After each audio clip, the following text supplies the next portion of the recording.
Say what?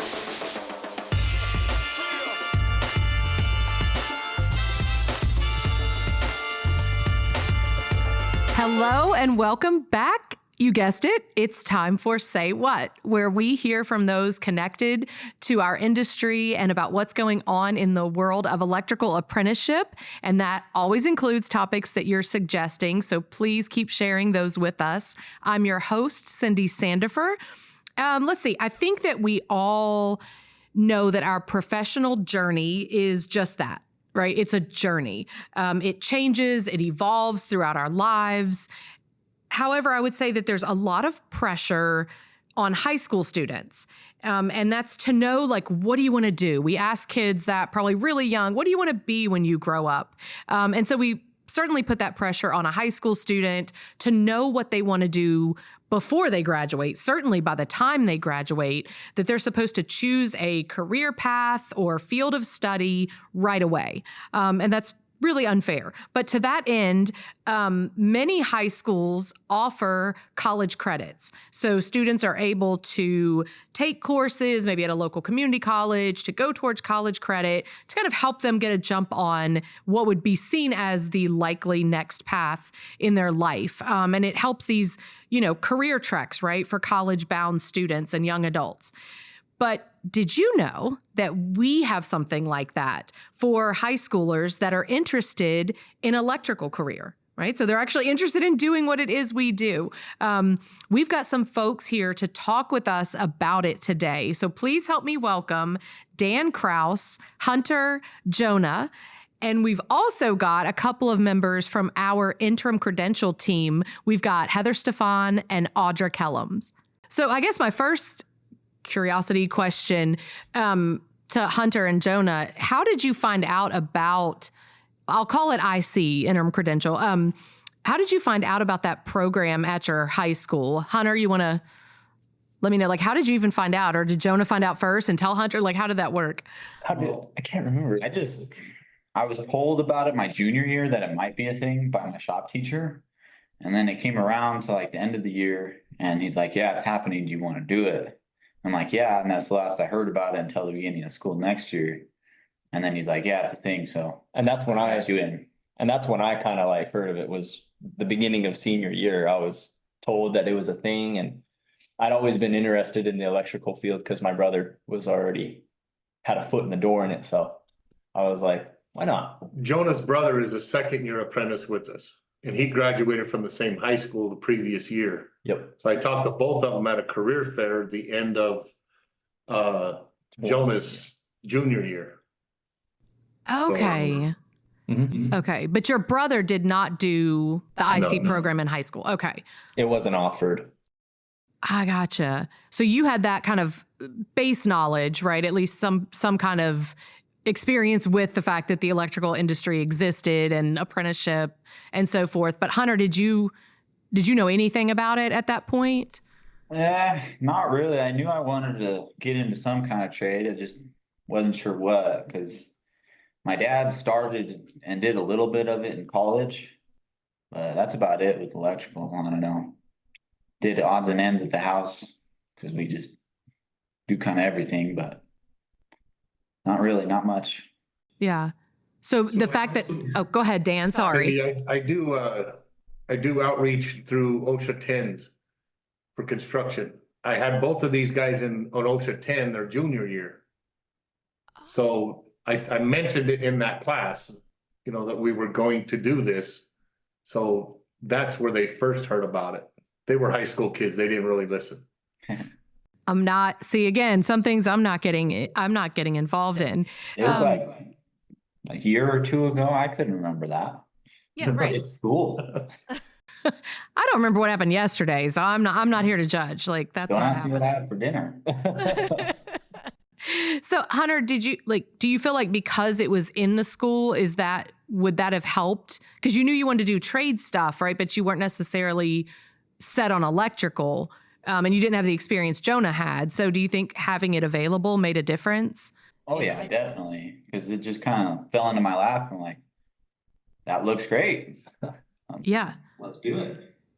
Yeah. And Jonah, I see you're like shaking your head, like same thing for you, kind of like it was there, so it made sense. I mean, it's an opportunity that not many people are brought up to, even have. So just to be, I don't know, exposed to that kind of, you know, program, it was amazing. I mean, I took it as a sign, if you will. Because, coming out of high school, you don't really know what path to take or what to even do. And yeah, like Hunter kind of put it, just when something like that falls in your lap, it's like, what are you going to do? Right. And having, like you both kind of alluded to it, this idea of being introduced to it, right? It's an opportunity, it's something there. And high school, there's such a push, I feel like, to go to college, even, community college, 4-year, whatever. Absolutely. I can 100% agree with that. Yep. Yeah.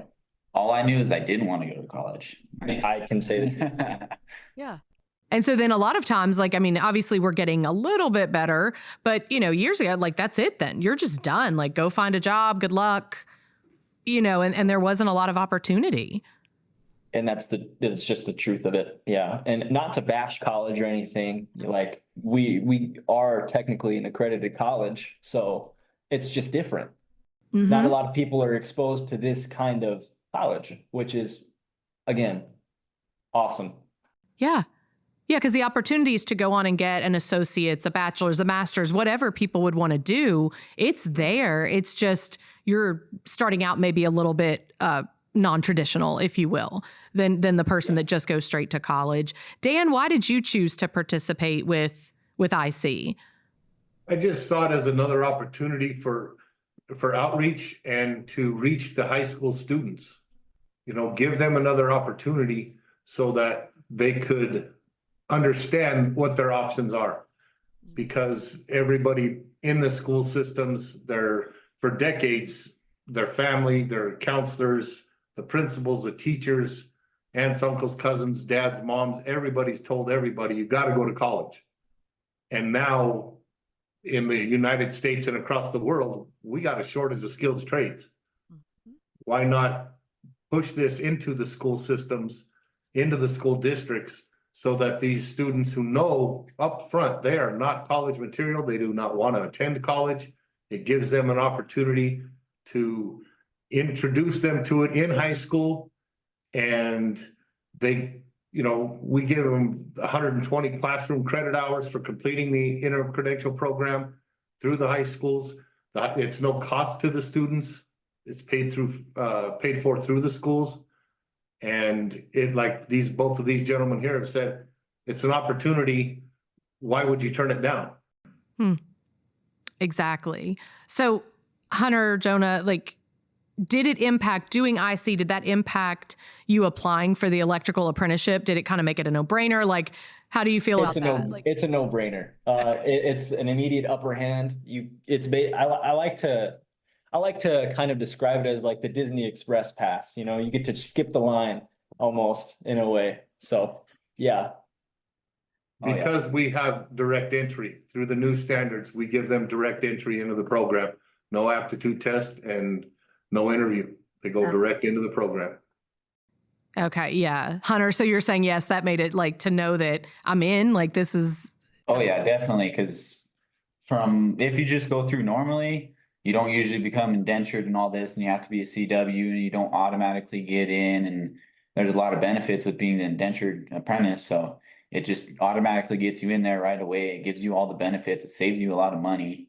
So it saves you time too, because I've heard of stuff happening. So in my opinion, it helped a lot. I got pushed right into it and it just flowed, I guess. I don't know.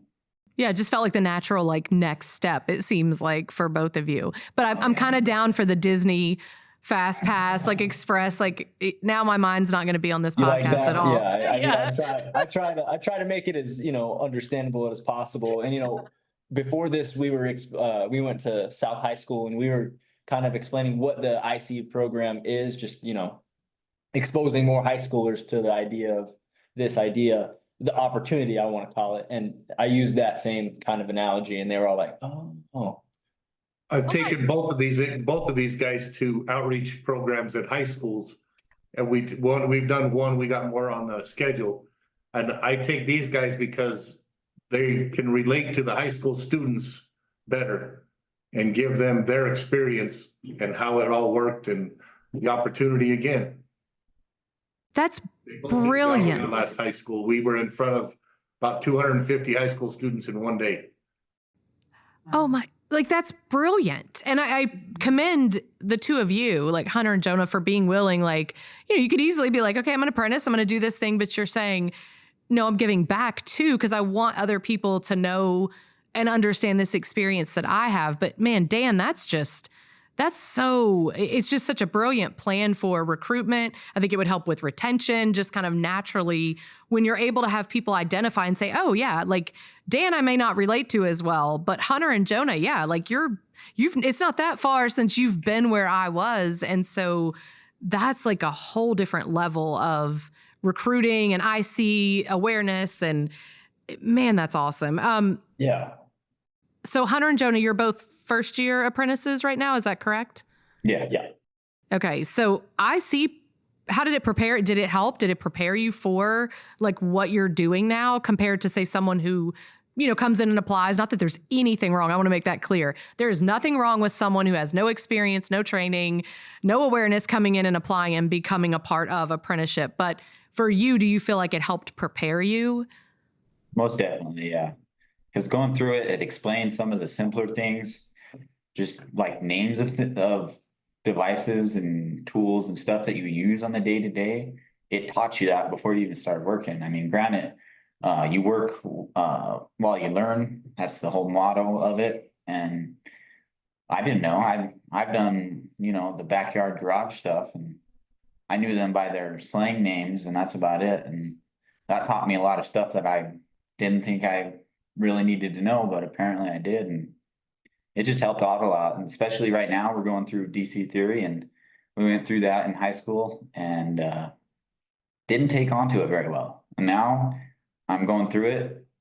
I'm doing a lot better than I was, and I'm looking side to side, and I'm doing a lot better than some of the other guys in the class. So it just really helped me. And just to kind of piggyback off of what Hunter was saying, like, it definitely does prepare you for the professionalism aspect of it. Like, you get to go into like wherever you're going to go, your first job site, and they're going to be like, hey, like, they're going to treat you like an apprentice who doesn't know that much. But, the IC program really did come in handy whenever they were asking me questions and, giving me tasks to do. And the IC actually really prepped me for those certain scenarios. Just kind of like I was already familiarized, if you'll say. Yeah. Yeah. Cause I would say that's, when we start anything new, right? We're going somewhere new, we're experiencing something new. There's an anxiety level that's kind of natural because you don't know what to expect. And so to have that walking into a new job, new experience, I could see where that would, not that there's not going to be some butterflies, right? But you've got this level up, if you will. I think one of you said that.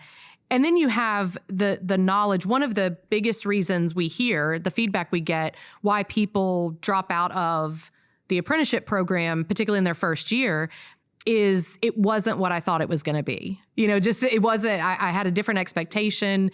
And so I would think, you all correct me if I'm wrong, but the IC program kind of gives you that understanding of what you're getting into. So if you were like, I don't like, you would know you don't want to go apply, right? Would that be fair to say?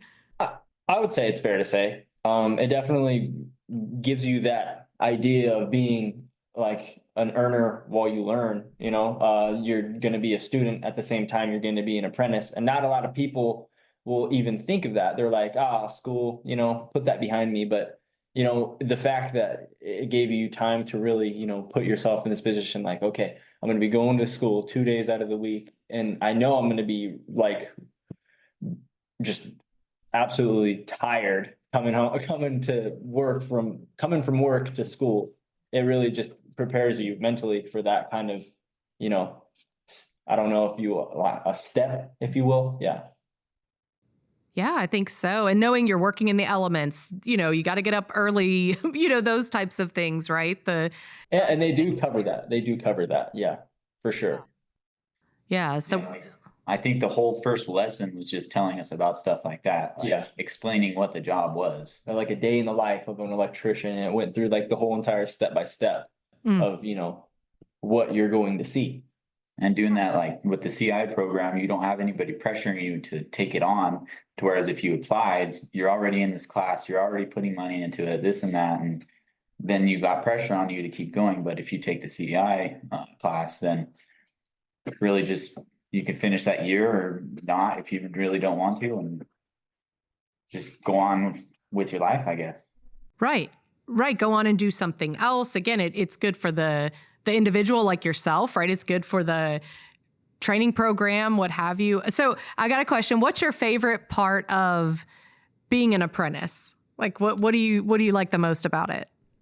I will always preach this to anybody who wants to get into it, is the earning what you learn. That I'm big on it. I'm huge on it. I mean, I've already mentioned it before in this podcast interview, but it's such a plus because there's not a lot of colleges that will offer you to actually work at the college or do stuff like that and get involved with your community.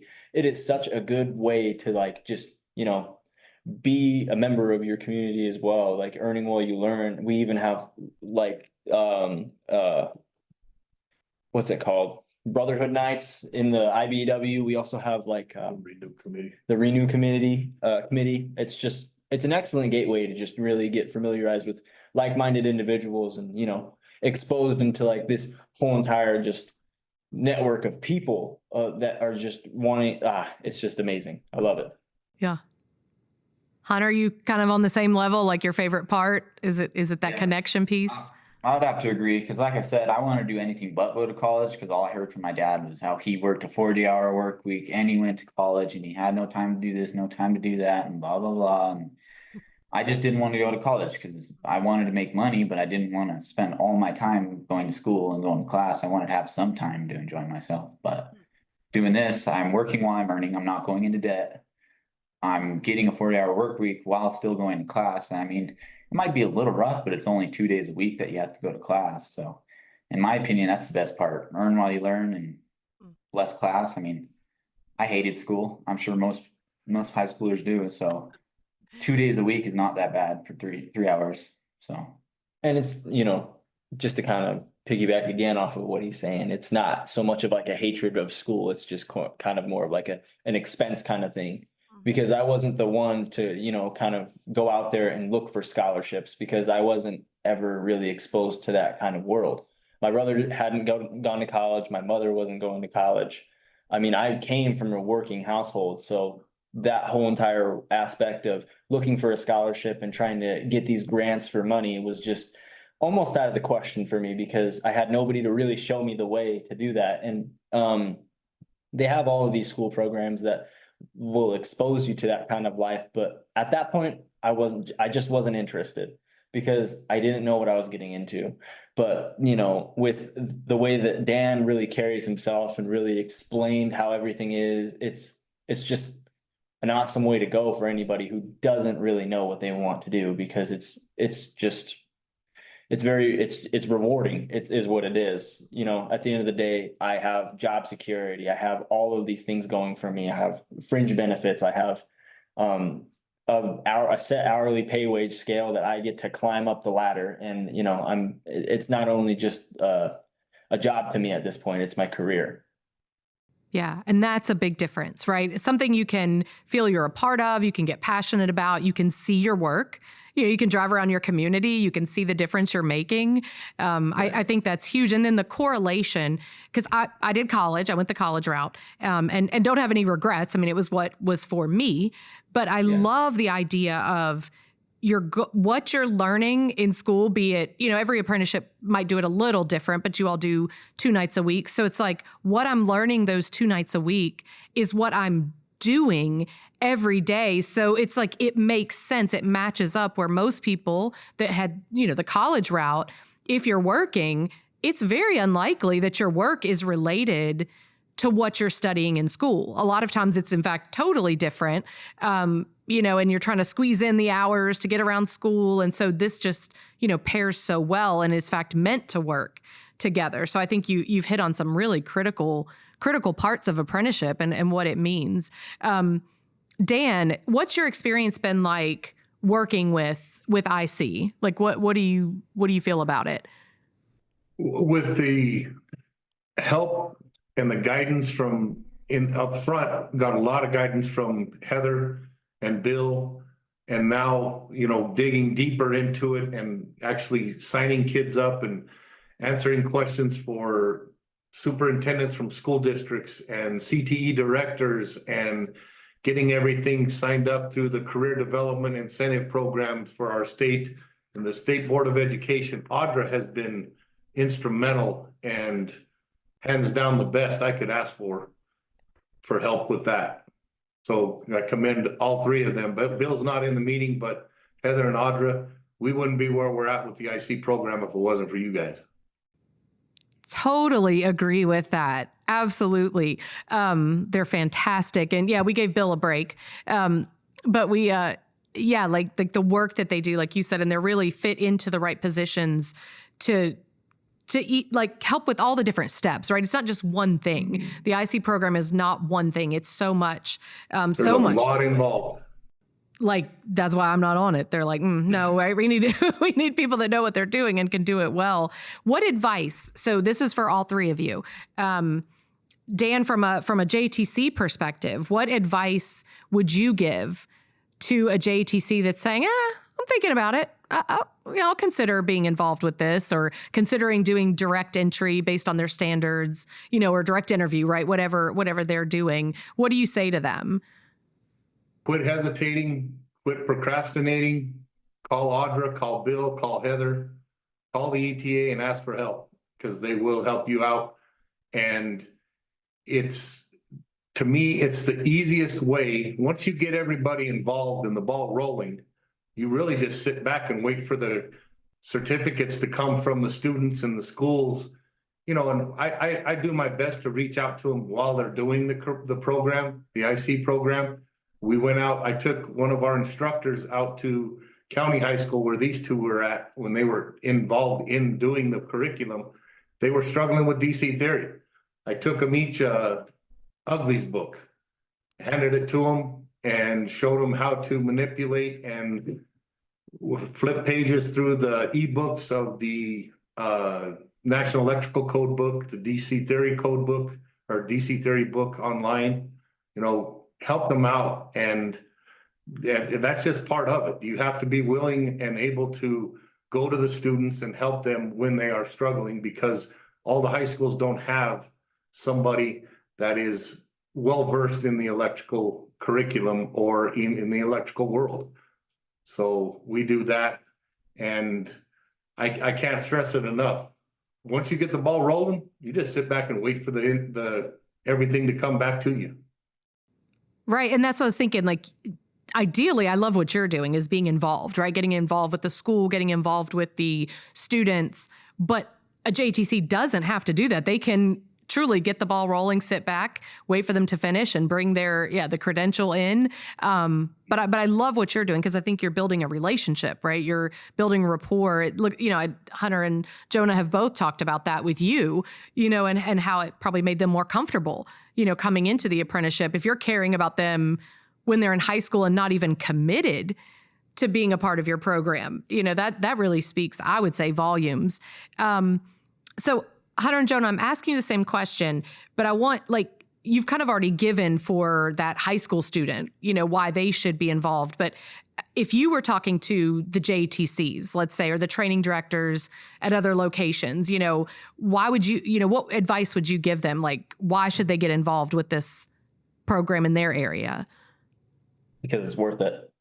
I think people really need to understand that this isn't just, school for nothing. It's school for your life, for your career, for how you're going to carry yourself. It's just such a good experience to, experience. There's no other way to put it. It's an experience of a lifetime, and there's people that need this kind of schooling. Absolutely. Like, there's just people who learn this certain way, like hands-on and learners, and they need to be exposed to this kind of schooling. Absolutely. But my advice is to, just hop on it, do it. Absolutely. Hunter, you thinking the same? Like just get involved? Yeah, I'd have to agree. I mean, it helped me out a lot. I'm sure it could help out a lot more people trying to get into it, don't know what they're gonna do. And just being there for them and giving them the opportunity. And then when they take the opportunity, helping them out. Because like when we were working on the DC theory and we got stuck, it was hard. It was rough. And Dan came and he helped us out. And here we are today. And I just say, do it. Yeah. Like your success story sitting here. And I want to give just a second for Heather and Audra before we wrap up, like as you're sitting here, because I can see your faces, and like it seems like you're really enjoying what's being said. Heather, like, how does this make you feel? Like hearing from Dan and Hunter and Jonah? It's amazing because, I wrote part of the course that you were talking about, the first one, the Constructing Your Future. And I used to be a training director before I had this position. So I knew what apprentices weren't getting necessarily, the same across the board. People would get a little bit of information here and a little bit of information there, but not the big picture of what goes into apprenticeship and what's required of you and of them, of the program. And so, you're basically selling it for me. I'm so happy to see that it has served and is serving to benefit schools and JATCs in the way that we really planned and anticipated for it to be. And the two of you are really to be commended because you're very well spoken. You handle yourselves very well. Not all apprentices would be comfortable in doing that.